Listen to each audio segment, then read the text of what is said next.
kenalin nih, saya Aulia Maswari Cahyono dari kelas 10 1 dengan nomor absen 9.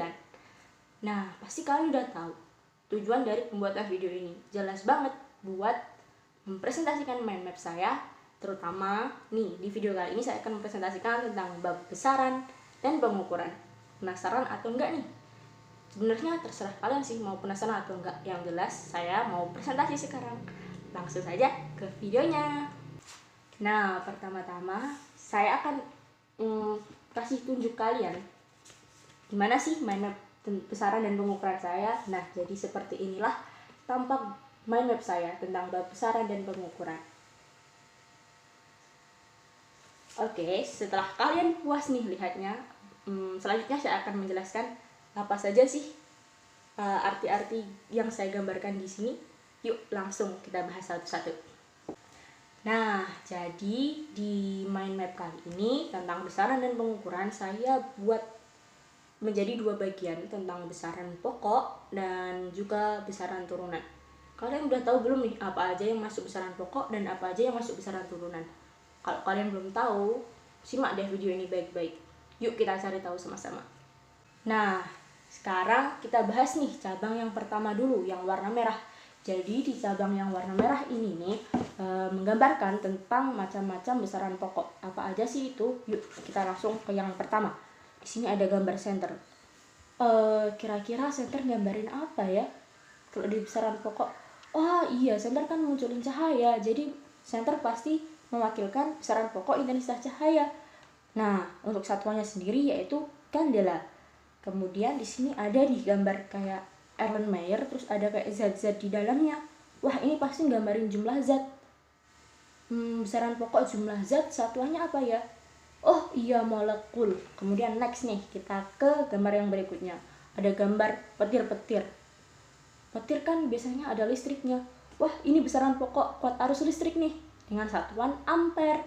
Kemudian next, kita di sini ada gambar termometer. Termometer kan buat mengukur suhu, pasti nih besaran pokok suhu.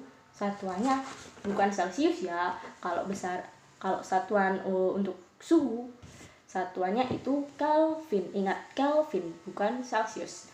Nah, kemudian di sini ada jam, sudah pasti untuk mewakilkan besaran pokok yaitu waktu. Kemudian satuannya sekon, oke. Next, di sini ada gambar neraca atau timbangan sih kita biasa nyebutnya. Nah, neraca sendiri itu gambarin apa ya? Neraca kan buat nimbang, berarti buat gambarin besaran pokok massa dengan satuan kilogram. Nah, di sini ada yang terakhir besaran pokok. Jadi besaran pokok kan ada 7 ya. Yang terakhir di sini ada penggaris. Udah jelas lah, penggaris itu mewakilkan besaran pokok panjang. Yang jelas kalian semua tahu nih apa satuannya. Satuannya jelas yaitu meter. Nah, selanjutnya kita akan bahas cabang yang berikutnya. Tetap tonton videonya ya. Nah, sekarang kita ke cabang yang warna hijau nih. Yang warna hijau ini menggambarkan contoh-contoh alat apa saja sih yang bisa buat ngukur besaran-besaran pokok. Nah, di sini saya ambil contoh jangka sorong dan mikrometerskop. Apa sih bedanya jangka sorong dan mikrometerskop? Jadi skala terkecil di jangka sorong itu adalah 0,01 cm, sementara di mikrometerskop skala terkecilnya adalah 0,01 mm. Jadi perbedaannya di situ. Yang satunya cm, yang satunya milimeter, tapi sama-sama 0,01. Nah, gimana sih cara mengukurnya? Yuk kita bahas sama-sama. Nah, jadi yang pertama cara hitung buat jangka sorong ini ada rumusnya nih, yaitu skala utama ditambah 0,01 kali skala nonius. Nah, skala utamanya itu yang mana nih? Jadi skala utamanya itu yang dekat dengan 0 yang bawah ini, tapi kita pakai yang atas, yang ukuran yang atas. Jadi ini misalnya yang paling dekat kan ini 1,2 nih. Jadi skala utamanya 1,2. Nah, skala noniusnya itu pakai yang bawah tapi yang dia ada garis lurus sama yang atas gitu. Di sini yang lurus sama yang atas kan 4. Jadi skala noniusnya 4 gitu deh. Jadi tinggal ngitung aja skala utama ditambah 0,01 kali skala nonius. Nah, yang berikutnya nih micrometer scope. Jadi micrometer scope sebenarnya rumusnya sama aja sih, skala utama ditambah 0,01 dikali skala nonius. Cuma bedanya kalau nyari skala utamanya itu yang ada di sini, yang paling terakhir yang ada di sini. Yang ada di sini. Ya, yang berbatasan dengan ini. Nah, untuk skala noniusnya itu yang lurus dengan garis ini, cuma tempatnya yang ada di sini.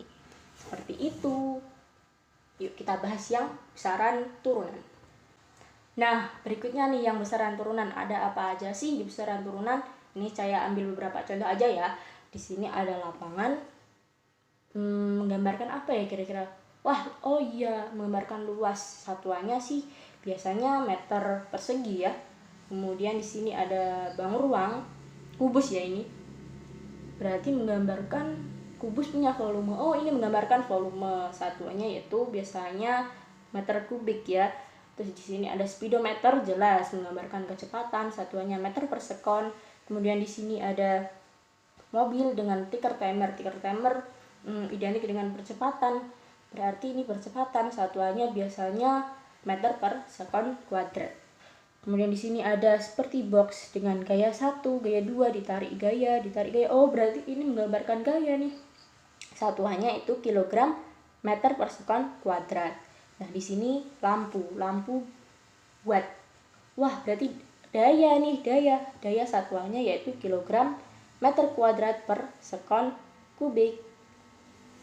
Kita akan lanjut ke yang terakhir nih, cabang yang terakhir. Wah, sampai juga nih di penghujung. Yuk kita bahas.